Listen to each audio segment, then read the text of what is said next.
sesi libat urus bersama dengan persatuan-persatuan perniagaan makanan dan minuman bagi negeri Sabah ini.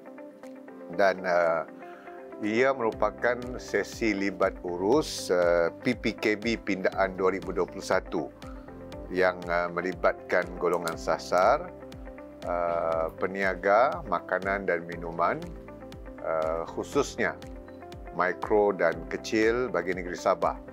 Sesi libat urus PPKB Pindaan 2021 ni kita adakan di seluruh negeri untuk kita mendapatkan maklum balas dan juga pandangan daripada persatuan-persatuan yang terlibat dalam berkaitan dengan cadangan kita untuk membuat pindaan kepada peruntukan-peruntukan yang terkandung dalam peraturan-peraturan kawalan bekalan Pindaan 2021 yang akan dilaksanakan oleh KPDN.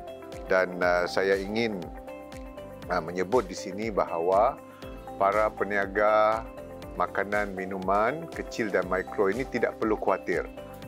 Selagi mana mereka menjual makanan dan perkhidmatan mereka itu pada harga yang berwajaran, mereka akan dijamin terus mendapat memanfaatkan subsidi LPG ini.